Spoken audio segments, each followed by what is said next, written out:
ನವೋದಯ ಪ್ರವೇಶ ಪರೀಕ್ಷೆ 2020 video number 13 question number 53. ಪ್ರತಿ ಇಟ್ಟಿಗೆ ಅಳತೆ 25 ಸೆಂಟಿಮೀಟರ್ ಮತ್ತು 11.25 ಸೆಂಟಿಮೀಟರ್ ಮತ್ತು 6 ಸೆಂಟಿಮೀಟರ್ ಆಗಿದ್ದರೆ 8 ಮೀಟರ್ ಉದ್ದ, 6 ಮೀಟರ್ ಎತ್ತರ ಮತ್ತು 22.5 ಸೆಂಟಿಮೀಟರ್ ದಪ್ಪವಿರುವ ಗೋಡೆ ಕಟ್ಟಲು ಎಷ್ಟು ಇಟ್ಟಿಗೆಗಳು ಬೇಕಾಗುತ್ತವೆ? ಇಲ್ಲಿ ಉದ್ದ, ಅಗಲ, ಎತ್ತರ ಇತ್ತು ಅಂತಂದ್ರ ನೀವು ಇಟ್ಟಿಗೆ ಘನಫಲ ತಕ್ಕೋಬೇಕು. ಮೊದಲು ಘನಫಲದ ಸೂತ್ರ ತಿಳ್ಕೋಬೇಕು ನೀವು. ಘನಫಲ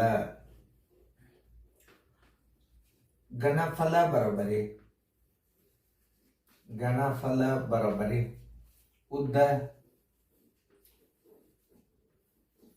ಗುಂಡ್ಲೆ ಅಗಲ ಗುಂಡ್ಲೆ ಎತ್ತರ. ಇದೇನು ಘನಫಲದ ಸೂತ್ರ ಏನು? ಉದ್ದ ಗುಂಡ್ಲೆ ಅಗಲ ಗುಂಡ್ಲೆ ಎತ್ತರ. ಇನ್ನು ಇಟ್ಟಿಗೆಗಳು ಬೇಕಾಗ್ಯಾವ ಅಂದ್ರ ನೀವು ಗೋಡೆಯ ಘನಫಲಕ್ಕ ಇಟ್ಟಿಗೆಯ ಘನಫಲದಿಂದ ಭಾಗಿಸಿದರೆ ಏನ್ ಬರ್ತದೆ? ಇಟ್ಟಿಗೆಗಳ ಸಂಖ್ಯೆ ಬರ್ತದೆ. ಆದ್ರೆ ಮಾನಗಳನ್ನು ಮಾತ್ರ ಈ ಗೋಡೆಯ ಅಳತೆಗಳು ಏನಾಗ್ಯಾವ? ಮೀಟರ್ದಾಗವ. ಈಗ ನೋಡಿ, ಏನು 8 ಮೀಟರ್ ಉದ್ದ 800 ಸೆಂಟಿಮೀಟರ್ ಮಾಡ್ಕೋಬೇಕು. ಯಾಕೆ? ಇಟ್ಟಿಗೆ ಅಳತೆ ಸೆಂಟಿಮೀಟರ್ದಾಗದ. ಅದನ್ನ ನೀವು ಸರಿಯಾಗಿ ತಿಳ್ಕೊಂಡ್ಬಿಟ್ರೆ ಇಟ್ಟಿಗೆ ಅಳತೆ ಏನದ? ಸೆಂಟಿಮೀಟರ್ದಾಗದ. ಗೋಡೆ ಅಳತೆ ಎದುರಾಗದ? ಮೀಟರ್ದಾಗದ. ಅವಾಗ ನಾವ್ ಏನ್ ಮಾಡ್ಬೇಕು? ಗೋಡೆಯ ಅಳತೆನೂ ಸೆಂಟಿಮೀಟರ್ದಾಗೆ ಮಾಡ್ಕೋಬೇಕು, ಅಥವಾ ಇಟ್ಟಿಗೆ ಅಳತೆನೂ ನಾವು ಸೆಂಟಿಮೀಟರ್ದಾಗ ಮಾಡಿದರೆ ನಮ್ಗೆ ಉತ್ತರ ಸಿಗ್ತದೆ. ಅವಾಗ ಏನ್ ಮಾಡ್ಬೇಕು? ದೊಡ್ಡ ಗಾತ್ರ ಯಾವ್ದಾಗ್ತದ? ಗೋಡೆಯ ಘನಫಲ ದೊಡ್ಡದಾಗ್ತದ. ಗೋಡೆಯ ಘನಫಲಕ್ಕ ಇಟ್ಟಿಗೆಯ ಘನಫಲದಿಂದ ಭಾಗಿಸಿದರೆ ಇಟ್ಟಿಗೆಗಳ ಸಂಖ್ಯೆ ದೊರೆಯುತ್ತದೆ. ಘನಫಲ ಅಂದ್ರೆ ಏನು? ಉದ್ದ ಗುಂಡ್ಲೆ ಅಗಲ ಗುಂಡ್ಲೆ ಎತ್ತರ, ಅವುಗಳ ಗುಣಲಬ್ಧವೇ ಘನಫಲ. ಇದಂತೂ ನೀವು ತಿಳ್ಕೊಂಡ್ರೆ, ಇಟ್ಟಿಗೆಗಳ ಸಂಖ್ಯೆ ಬರ್ಬೇಕಾದ್ರೆ ಏನ್ ಮಾಡ್ಬೇಕು? ದೊಡ್ಡದು ಯಾವುದು? ಗೋಡೆಯ ಘನಫಲಕ್ಕ ಇಟ್ಟಿಗೆಯ ಘನಫಲಗಳಿಂದ ಭಾಗಿಸಿದರೆ ಏನು? ಇಟ್ಟಿಗೆಗಳ ಸಂಖ್ಯೆ ಬರ್ಬೇಕಾದ್ರೆ ಏನ್ ಮಾಡ್ಬೇಕು? ಗೋಡೆಯ ಘನಫಲಕ್ಕೆ ಇಟ್ಟಿಗೆಯ ಘನಫಲದಿಂದ ಭಾಗಿಸಿದರೆ ಇಟ್ಟಿಗೆಗಳ ಸಂಖ್ಯೆ ಬರುತ್ತದೆ. ಇಷ್ಟ ನೀವು ತಿಳ್ಕೊಂಡ್ರೆ ಸಾಕು. ನೋಡಿ, ಇಟ್ಟಿಗೆಗಳ ಸಂಖ್ಯೆ ಬರೋಬರಿ ಇಟ್ಟಿಗೆಗಳ ಒಂದು ಮಿನಿಟ್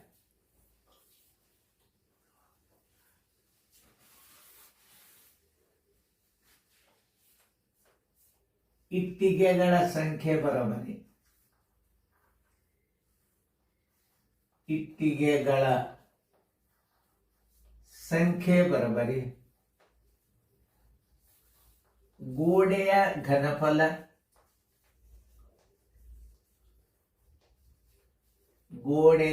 ಘನಫಲ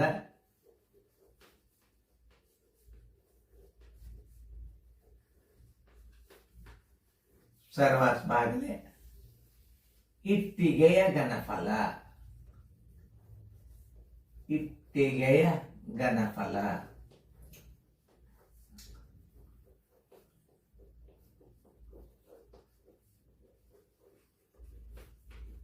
ಇಲ್ಲೇ ಗೋಡೆಯ ಘನಫಲ ಇಟ್ಟಿಗೆ ಘನಫಲಗಳ ಏನ್ ಮಾಡ್ಬೇಕು? ಮಾನಗಳು ಒಂದೇ ಆಗಿರ್ಬೇಕು. ಇಟ್ಟಿಗೆಯ ಇದು ಗೋಡೆಯ ಘನಫಲ ಎಷ್ಟು? ಎಷ್ಟದ? 8 ಮೀಟರ್ ಅದ. 8 ಮೀಟರ್ ಅದ ಅಂದ್ರೆ 8 ಗುಂಡ್ಲೆ 100. ಇದನ್ನ ಮಾಡಿದ್ರೆ ಏನಾಗ್ತದ? ಸೆಂಟಿಮೀಟರ್ ಆಗ್ತದ. ಯಾಕಂದ್ರೆ ಇಟ್ಟಿಗೆ ಅಳತೆ ಸೆಂಟಿಮೀಟರ್ದಾಗದ. ಗೋಡೆ ಅಳತೆಯನ್ನು ನೀವು ಸೆಂಟಿಮೀಟರ್ದಾಗೆ ಮಾಡ್ಕೋಬೇಕು. 8 ಮೀಟರ್ ಅದ, ಇದಕ್ಕೆ 100 ನೀವು ಗುಣಾಕಾರ ಮಾಡಿದ್ರೆ ಏನಾಗ್ತದ? 800 ಸೆಂಟಿಮೀಟರ್ ಆಯ್ತು. ಗುಂಡ್ಲೆ ಅಗಲ ಎಷ್ಟದ? 6 ಮೀಟರ್ ಎತ್ತರ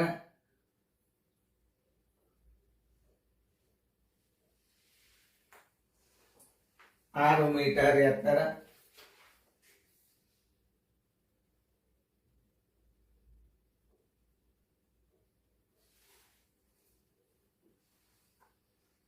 ಹ್ಮ್ 6 ಮೀಟರ್ ಎತ್ತರ. 6 ಮೀಟರ್ ಎತ್ತರವನ್ನ ನೀವೇನ್ ಮಾಡ್ಕೋಬೇಕು? ಸೆಂಟಿಮೀಟರ್ ಮಾಡ್ಕೋಬೇಕು. ದಪ್ಪ ಅಂದ್ರು ಒಂದೇ, ಅಗಲ ಅಂದ್ರು ಒಂದೇ. ದಪ್ಪ ಅಂದ್ರು ಒಂದೇ, ಅಗಲ ಅಂದ್ರು ಒಂದೇ. ಏನ್ ನೋಡಿ, ದಪ್ಪ, ಇದಕ್ಕೆ ಇನ್ನೊಂದು ಹೆಸರೇನು? ದಪ್ಪ. ದಪ್ಪ ಅಂದ್ರು ಒಂದೇ, ಅಗಲ ಅಂದ್ರು ಒಂದೇ. ಇದೊಂದು ನೆನಪಿಲ್ಲ. ಎಷ್ಟಾಯ್ತು? ಅಗಲ ಎತ್ತರ 6 ಮೀಟರ್ ಆಯ್ತು. 6 ಇನ್ನ ಎತ್ತರ ದಪ್ಪ ಎಷ್ಟದ? 22.5. ಇದು ಮೀಟರ್ ಅಲ್ಲ, ಸೆಂಟಿಮೀಟರ್ ಅದ ನೋಡ್ರಿ. ಅದು ಸೆಂಟಿಮೀಟರ್ ಅದ ನೋಡ್ರಿ. ಇನ್ನ ಇಟ್ಟಿಗೆಯ ಅಳತೆ 25 ಸೆಂಟಿಮೀಟರ್ ಗುಂಡ್ಲೆ 11.25 ಸೆಂಟಿಮೀಟರ್ ಗುಂಡ್ಲೆ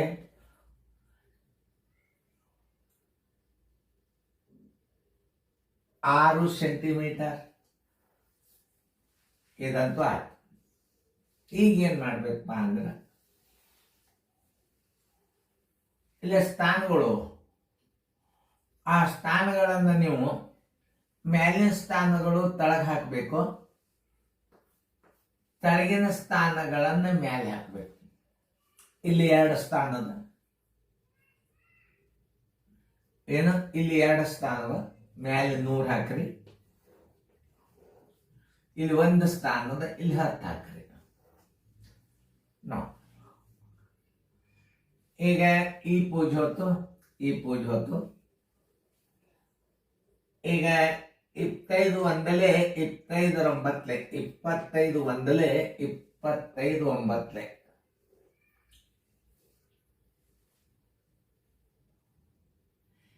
ಈಗ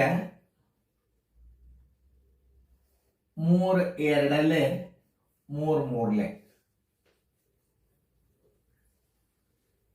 ಆಮೇಲೆ ಈಗ 2 1 2 3. ಈಗ 3 1 3 3 9, 2 ಉಳಿತು. 3 7 21, 3 5 15 ನೋಡ್ರಿ. 3 3 9, 2 ಉಳಿತು. 3 7 21, 3 5 15. ನೀವು ಕ್ರಮಬದ್ಧವಾಗಿ ನೀವು ತಕ್ಕೋತ ಬರ್ಬೇಕಂತ ಅಭ್ಯಾಸ. ಈಗ ನೋಡು, ಇಲ್ಲಿ ಏನದ? 5 2 ನೋಡಿ, 5 7 35, 5 5 25. 25 3 75, 25 4 100. ಈ 3 1 ಈ 3 1 ನೋಡ್ ಎಷ್ಟು ಚಂದ ನಾನು ಕರ್ತಾ ಹೊಡೆದು ನೋಡ್ಕೊಡಿ. ಈಗ ಸರಿಯಾಗಿ ಇದನ್ನು ಗುಣಾಕಾರ ಮಾಡಿ ಅಂದರೆ ನಿಮಗೆ ಏನಾಗ್ತದ? ಉತ್ತರ ಸಿಗ್ತದ ನೋಡ್ರಿ. 8 ಗುಂಡ್ಲೆ 4, 4 ಗುಂಡ್ಲೆ 100 ಗುಂಡ್ಲೆ 100 ಗುಂಡ್ಲೆ 2 ಗುಂಡ್ಲೆ 2. ಇಷ್ಟಲ್ಲೇ ನೀವು ಗುಣಾಕಾರ ಮಾಡಿಬಿಟ್ರು ಉತ್ತರ ಸಿಕ್ಬಿಡುತ್ತೆ. ನೋಡಿ ಯಾವ್ಯಾವ ಬಂದವನ್ನ ಯಾಕೆ ಲೆಕ್ಕ ತಪ್ಪಬಾರ್ದು. ಲೆಕ್ಕ ತತ್ತು ಮುಗಿ. ಈಗ ನೋಡಿ ಇಷ್ಟೆಲ್ಲ ನೀವು ಉತ್ತರ ಕಂಡು ಹಿಡಿದ್ರಿ. ಈಗ ಸದ್ಯ ಏನಾಯ್ತು? 8 ಇಟ್ರಿ, 4 ಇಟ್ರಿ, ಆಮೇಲೆ 100 ಇಟ್ರಿ. ಇಲ್ಲಂತೂ 1 ಬಂದದ್ದು ಮುಗೀತಿ, ಇಲ್ಲಿ 2 ಬಂತು. ಇದನ್ನು ಗುಣಾಕಾರ ಮಾಡಿಬಿಡ್ರಿ. ಎಷ್ಟು ಸರಳ ಅದ ನೋಡಿ. 8 4 32, 32 2 64. ಇವು 2 0 ಇಟ್ಬಿಟ್ರೆ ಮುಗೀತು. ಬರೋಬರಿ 6400 ಇಟ್ಟಿಗೆಗಳು. ಇಟ್ಟಿಗೆಗಳು ಉತ್ತರ ಸಂಖ್ಯೆಯಲ್ಲಿ ಅದ ನೋಡ್ರಿ. 6400 ಉತ್ತರ ಸಂಖ್ಯೆ ಸಿ.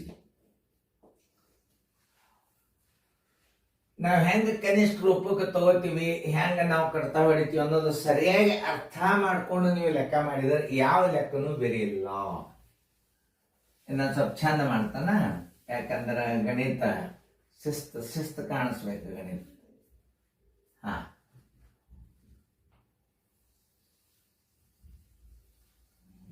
ಓಕೆ ನೋಡ್ರಿ. ಈಗ ಮತ್ತೆ ಏನು ಹೇಳಿಕ್ ಹೋಗುದಿಲ್ಲ, ಹೆಂಗ ನಾ ಕಡ್ತಾ ಹೊಡೆದು ನಿಮಗೆ ವಿಡಿಯೋ ಬರ್ತದೆ, ಅದರ ಪ್ರಕಾರ ನೋಡ್ರಿ. ಇಲ್ಲಿ 8 ಹೊರಗೆ ತೆಗೆದಿಟ್ರಿ, 4 ಹೊರಗಿಟ್ರಿ, 100 ಹೊರಗಿಟ್ರಿ, 2 ಹೊರಗಿಟ್ರಿ, ಅದ್ರ ಲಬ್ಧ ಎಷ್ಟು ಬಂತು? 8 4 32, 32 64, 2 0 ಬಂದು ಇಟ್ಟು 7 ಸಂಖ್ಯೆ 6004 ಉತ್ತರ ಸಂಖ್ಯೆ ಸಿ.